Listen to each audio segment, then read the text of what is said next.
Olá, seja muito bem-vindo a mais um vídeo do meu canal. No vídeo de hoje a gente vai estar analisando os resultados do terceiro trimestre da empresa Raia Drogasil.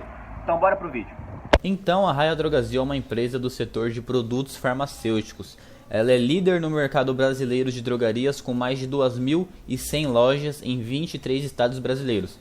Então é uma empresa que basicamente abrange todo o país. Aqui nos destaques do trimestre que a própria empresa divulgou, a gente vê que foram abertas 64 novas farmácias e tiveram 3 encerramentos. Na receita bruta houve um crescimento de 12,8% e na margem bruta 27,8% da receita bruta total. Então a gente teve uma margem bruta de quase 28%, um crescimento de 0,1 ponto percentual comparado com o mesmo trimestre do ano passado. Então basicamente a margem bruta manteve a mesma porcentagem. Em relação ao lucro líquido, houve um crescimento de 13,4%. Então a receita cresceu 12,8% e o lucro cresceu 13,4%. Como a margem bruta cresceu apenas 0,1 ponto percentual, mas o lucro líquido cresceu proporcionalmente à receita 0,6%, quer dizer que essa diferença foi de resultados não operacionais. Se a gente passar aqui agora para ver a presença geográfica, para falar sobre expansão, a empresa divulgou que abriu o 11º centro de distribuição. Esse centro foi aberto em Gravataí, na região metropolitana de Porto Alegre. Então isso vai permitir com que a empresa acelere o crescimento na região sul. Se a gente olhar aqui a empresa hoje, ela está muito concentrada em São Paulo.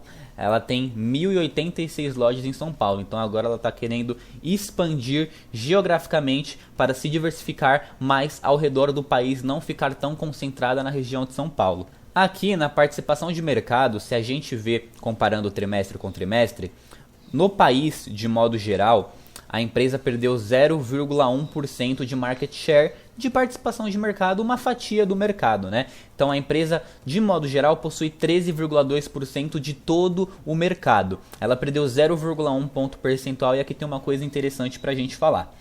A gente vê que em São Paulo ela teve uma queda, em contrapartida no Sudeste, no Sul e no Nordeste ela teve um aumento e um aumento ainda mais expressivo na região Norte, com 1,5%. Mas no Centro-Oeste ela teve uma queda também considerável de 2,2%. Porém, essa perda, segundo a empresa, essa perda de participação é uma distorção causada por um crescimento, estou lendo aqui uma colinha, é uma distorção causada por um crescimento de vendas sell-in de distribuidoras que abastecem pequenos varejistas fora de Goiás devido aos benefícios fiscais. Então, se não fosse por este motivo, que não é um motivo operacional, a empresa estaria alinhada com o mesmo trimestre, com o terceiro trimestre de 2019. Então, de modo geral, a empresa basicamente cresceu em algumas regiões e caiu em outras, basicamente ficou com a mesma participação de mercado que ela tinha no terceiro trimestre do ano passado. E aqui é interessante porque 65% das lojas da empresa possuem um formato popular. E das aberturas das lojas neste trimestre, 86% das aberturas foram desse grupo. Então eles estão com o objetivo de expandir ainda mais a presença para a classe média, para a classe que utiliza as lojas populares.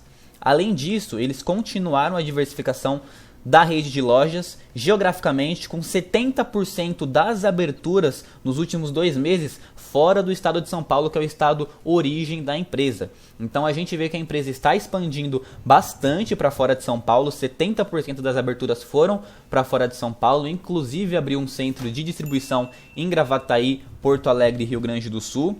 E 86% das aberturas deste período foram de lojas populares, que são as lojas que mais traz receita para a empresa. Então a gente consegue deduzir aqui que a empresa vai continuar crescendo por conta dessas expansões.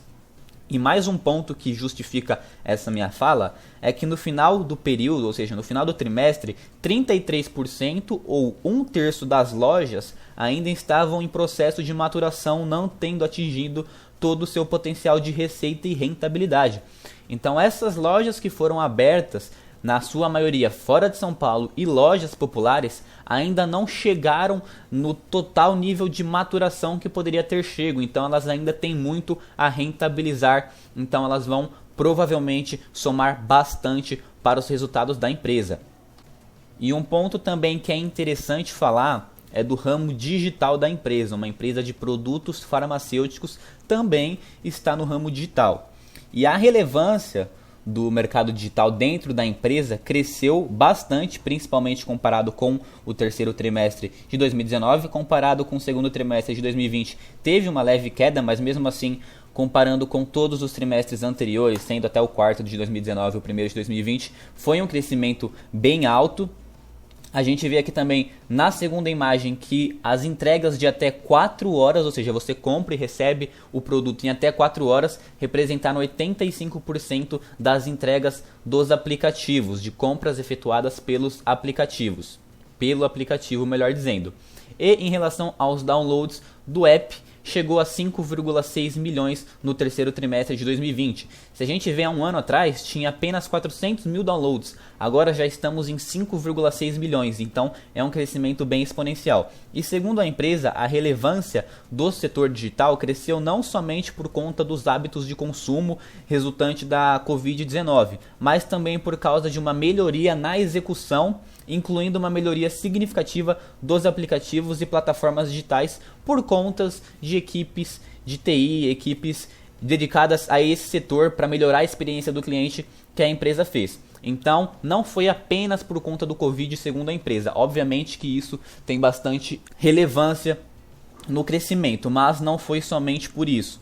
Até porque ele não cresceria tanto se não tivesse as melhorias que tiveram no app. Então, uma coisa ajudou a outra. Duas informações agora que são importantes pontuar, que eu acho importante, é que os medicamentos da marca cresceram apenas 9,6%, um crescimento abaixo do esperado da empresa.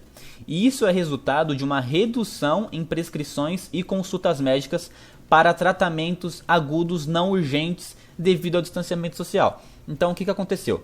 Por conta da pandemia, as pessoas deixaram de ir aos hospitais por conta de algumas dores, algumas doenças, entre aspas, supérfluas, ou seja, doenças ou dores que a pessoa iria ao médico se não tivesse a pandemia, mas como estava em pandemia, a pessoa não quis ir, se resguardou, ficou em casa, manteve o distanciamento social. Então, por conta disso, a pessoa não recebeu uma receita médica prescrevendo algum remédio, então a pessoa não teve que comprar nenhum remédio. Então, por conta disso, os medicamentos da marca cresceram abaixo do esperado.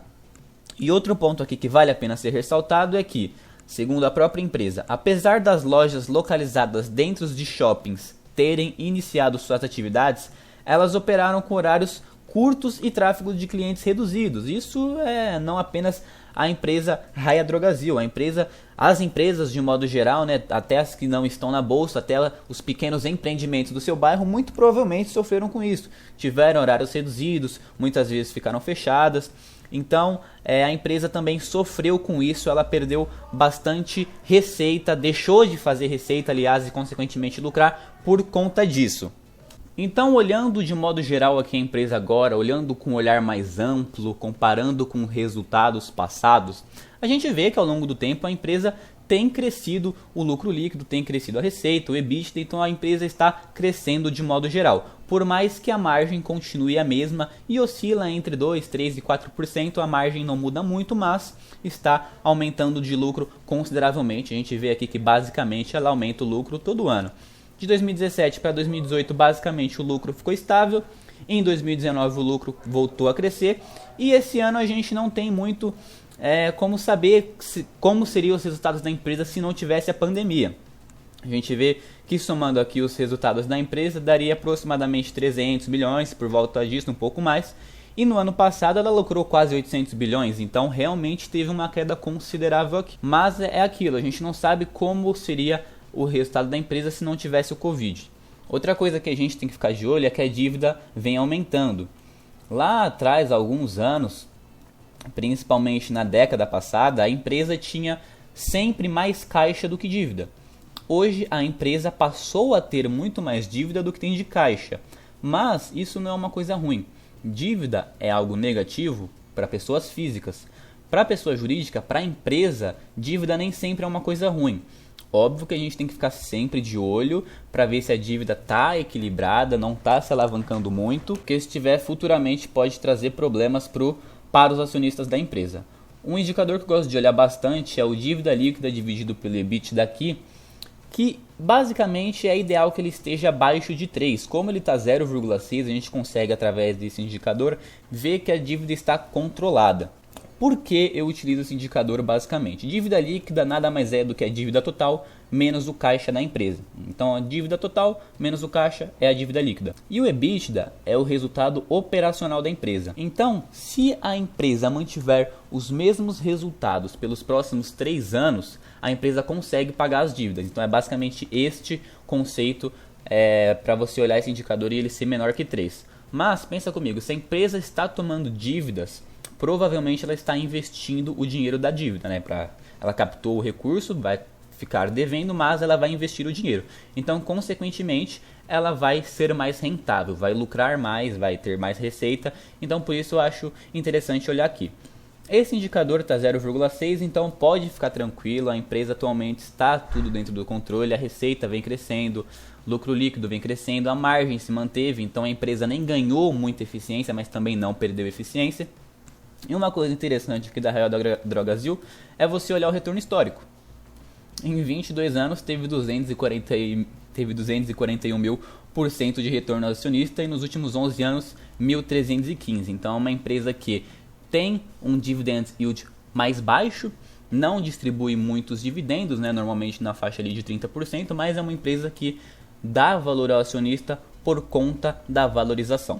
Então, por conta da pandemia, por conta de tudo que estamos passando, eu particularmente achei o resultado da empresa bom. Não foi um ótimo resultado, mas também não foi um resultado regular, longe mais ainda de ser ruim. Se você gostou do vídeo, não esquece de deixar o seu like, se inscrever no canal e ativar o sininho, porque daqui a 2 dias sai o resultado do terceiro trimestre do Bradesco aqui no canal, então fica ligado para você não perder. Beleza? Muito obrigado e até o próximo vídeo.